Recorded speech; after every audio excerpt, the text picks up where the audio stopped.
Alhamdulillah, alhamdulillahilladzi hadana subulas salam wa afhamana bi syari'atin nabiyil karim. Ashhadu an la ilaha illallah wahdahu la syarika lah, dzul jalali wal ikram. Wa ashhadu anna sayyidana wa nabiyyana Muhammadan abduhu wa rasuluh. Allahumma salli wa sallim wa barik ala sayyidina Muhammad wa ala alihi wa ashabihi wa tabi'ina bi ihsanin ila yaumiddin. Amma ba'du, faya ayyuhal ikhwan, uhusikum wa nafsi bitaqwallah wa ta'atihi la'allakum tuflihun. Qala Allah Ta'ala fil Qur'anil Karim, a'udzu billahi minasyaitonir rajim. Bismillahirrahmanirrahim. Ya ayyuhalladzina amanu taqullaha wa qulu qawlan sadida yuslih lakum a'malakum wa yaghfir lakum dhunubakum wa man yuti'illaha wa rasulahu faqad faza fawzan 'azima. Wa qala ta'ala ya ayyuhalladzina amanu taqullaha haqqa tuqatih wa la tamutunna illa wa antum muslimun. Wa qala aidan huwa alladzi ja'ala lakumul arda dhalulan famshu fi manakibiha wa kulu min rizqihi wa ilaihin nusyur. Ma'asyiral muslimin arrahimakumullah.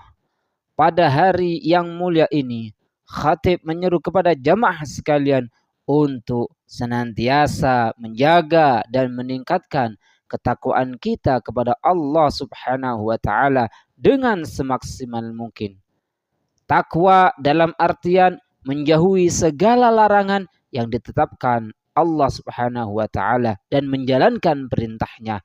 Karena dengan ketakwaan setiap persoalan hidup yang kita alami akan ada jalan keluarnya dan akan ada pula rizki yang datang kepada kita tanpa disangka-sangka. Sebagaimana Allah Subhanahu wa taala berfirman di dalam Al-Qur'anul Karim surat At-Talaq ayat 2 dan 3. Wa may yattaqillaha yaj'al lahu makhraja wa yarzuqhu min haitsu la yahtasib. Artinya, siapapun yang bertakwa kepada Allah, niscaya Dia akan mengadakan baginya jalan keluar dan memberinya rezeki dari arah yang tiada disangka-sangka. Quran surat At-Talaq ayat 2 dan 3. Jamaah sekalian, berkaitan dengan rizki, sungguh Al-Quranul Karim telah menjelaskan konsep rizki bagi manusia dengan begitu rinci dan sangat detail. Dalam Al-Quranul Karim digambarkan bahwa rizki manusia dan seluruh makhluk hidup di muka bumi ini telah ditanggung oleh Allah Subhanahu wa ta'ala. Allah Subhanahu wa taala berfirman di dalam Al-Qur'anul Karim surat Hud ayat 6. Wa ma min dabbatin fil ardi illa 'ala Allahi rizquha wa ya'lamu mustaqarraha wa mustawda'aha kullun fi kitabim mubin. Artinya, tidak ada suatu binatang melata pun di bumi melainkan Allah lah yang memberi rezekinya dan Dia mengetahui tempat berdiam binatang itu dan tempat penyimpanannya. Semuanya tertulis dalam kitab yang nyata atau Lauhul Mahfuz. Dari ayat tersebut, seorang ahli tafsir Indonesia menyebutkan bahwa kekuasaan, nikmat-nikmat dan ilmu Allah itu mencakup segala sesuatu. Tak satu binatang pun yang melata di bumi ini kecuali Allah dengan karunia-Nya telah menjamin rezeki yang layak dan sesuai dengan habitatnya. Allah juga mengetahui di mana binatang itu menetap dan ke mana ia akan ditempatkan setelah kematiannya. Semua itu tercatat di sisi Allah Subhanahu wa taala dalam sebuah kitab yang menjelaskan hal ehwal makhluk-makhluknya. Dari ayat dan tafsiran tersebut terdapat tanda bahwa Allah Subhanahu wa taala menjamin rezeki ciptaannya. Maka bagi kita hendaknya tidak perlu takut dan risau terhadap apa yang akan kita makan hari ini, lebih-lebih di hari esok nanti.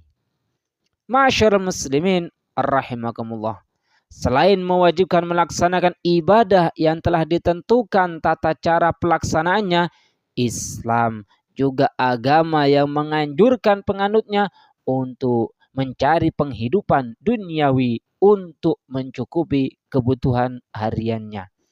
Ajaran Islam memerintahkan manusia untuk bergerak mencari rezekinya, tentu rezeki yang halal. Bekerja mencari penghidupan dunia itu merupakan pekerjaan yang mulia di sisi Allah Subhanahu wa taala. Justru sebaliknya, berdiam diri, tidak mau bergerak, menyengaja diri untuk menganggur, bahkan meminta-minta sedekah padahal fisiknya masih kuat untuk bekerja, yang demikian itu dipandang kurang baik oleh agama Islam. Hal ini berdasarkan sabda Nabi Muhammad sallallahu alaihi wasallam. An Abi Hurairah radhiyallahu an qala Rasulullah sallallahu alaihi wasallam, la ayyah tatiba ahadukum huzmatan ala dhahrihi khairun min ayyas ala ahadan fayu'tiyahu aw yamna'ah, rawahul Bukhari.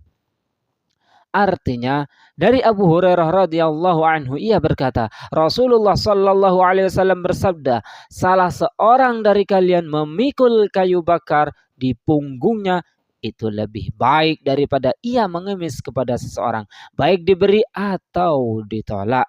Hadis riwayat Bukhari. Hadis yang baru saja disebutkan secara tegas berisi anjuran untuk kita agar mau bergerak untuk mencari rezeki. Kendati pekerjaan yang kita jalani saat ini remeh menurut pandangan masyarakat pada umumnya, atau pekerjaan kita biasa saja, namun selama itu halal maka tidak mengapa dibanding kita bergantung pada aktivitas meminta-minta kepada orang lain tanpa ada usaha, maka lebih baik bekerja. Berkaitan dengan hal ini, para nabi dapat menjadi teladan bagi kita.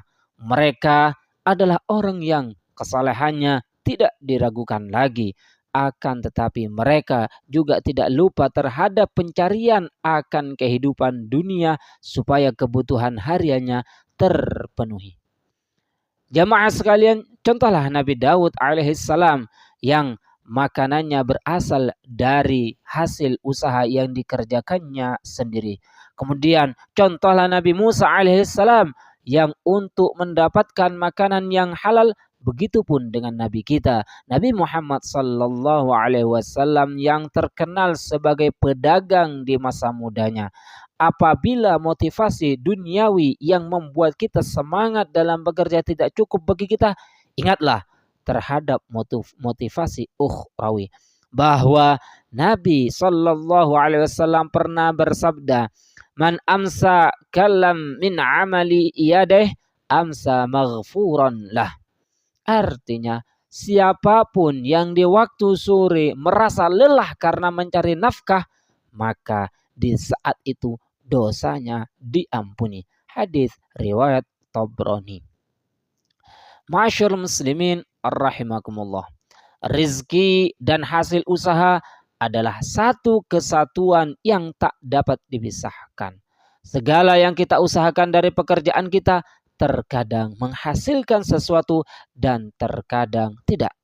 Apabila menghasilkan sesuatu, ada kalanya hasil itu bisa dimanfaatkan oleh kita, atau tidak bisa dengan semisal hasil usaha tersebut hilang, dicuri orang, atau diberikan kepada orang lain karena satu atau dua hal. Adapun hasil usaha yang bermanfaat bagi kita, dapat kita pakai, bisa kita makan, itulah yang dinamakan rezeki kita. Boleh jadi seseorang yang kaya raya, yang hartanya berlimpah ruah, namun selama masa hidupnya ia hanya menghabiskan beberapa saja hartanya. Adapun sisa hartanya yang masih banyak menjadi hak ahli warisnya, maka itu adalah rizki ahli warisnya. Ma'asyiral muslimin rahimakumullah.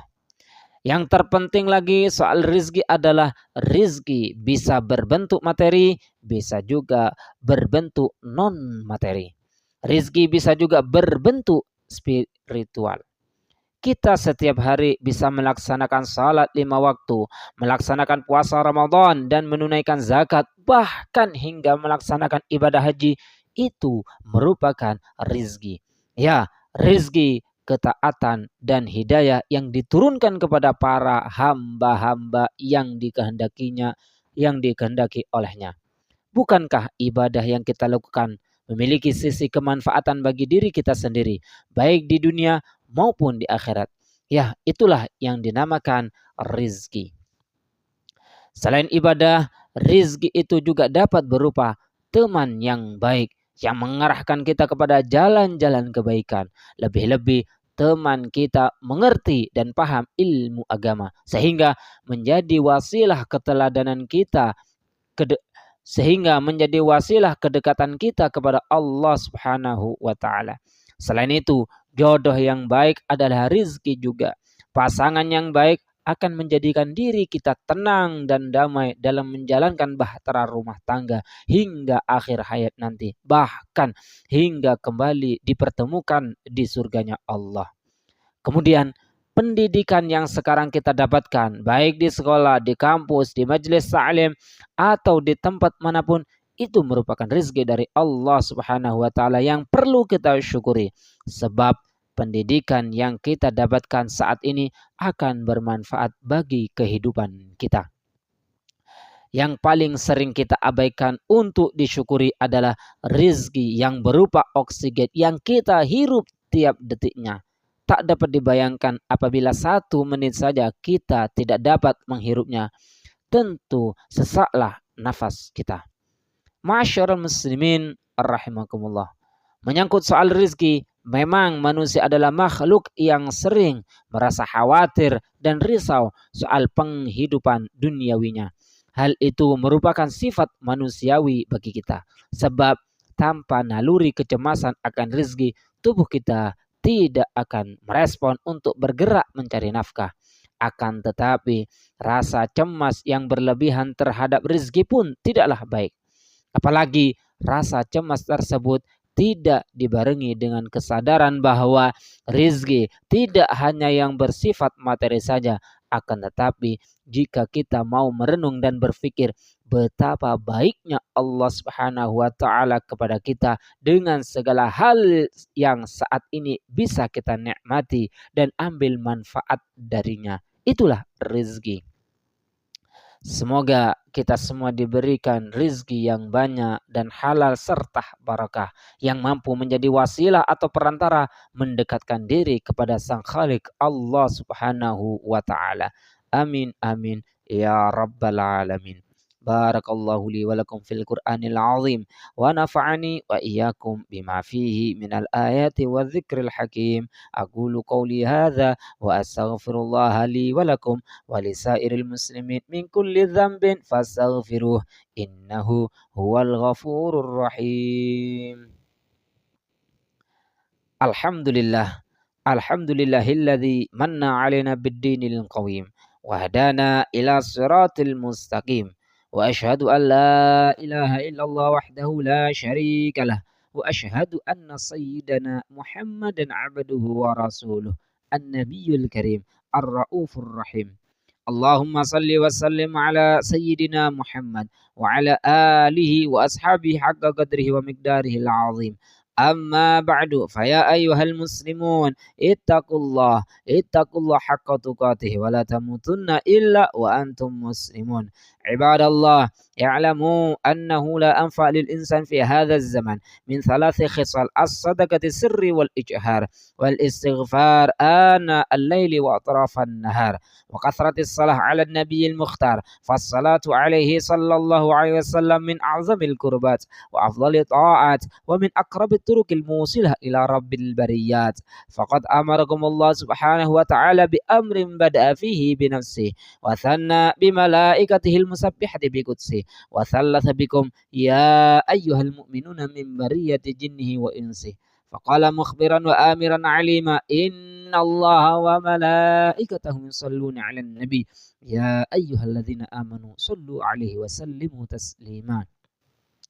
اللهم صل وسلم على إمام الموحدين وعلم المهتدين وقائد الغر المحجلين سيدنا ومولانا حبيب الله ورسوله وأمينه على وحيه وتنزيله أبي القاسم سيدنا محمد بن عبد الله بن عبد المطلب بن هاشم وعلى آله وأصحابه الناصرين لشريعته والمهتدين بهديه المتبعين لسنته وعلى التابعين لهم بإحسان إلى يوم الدين. ورضي الله تبارك وتعالى عن الخلفاء الراشدين أئمة المهتدين ساداتنا ذوي قدر جلي أبي بكر وعمر وعثمان وعلي وعن أصحاب رسول الله أجمعين وأزواجه الطاهرين أمهات المؤمنين وأهل بيته الطيبين الطاهرين. اللهم اغفر للمؤمنين والمؤمنات والمسلمين والمسلمات الأحياء منهم والأموات إنك قريب مجيب الدعوات. اللهم اجعلنا بتذكيرك منتفعين ولكتابك وسنة رسولك متبعين وعلى طاعتك مستمعين وتوفنا مسلمين وألحقنا بالصالحين. اللهم أصلح ولاتنا وأمراءنا وكل من وليته شيئا من أمورنا وأمور المسلمين.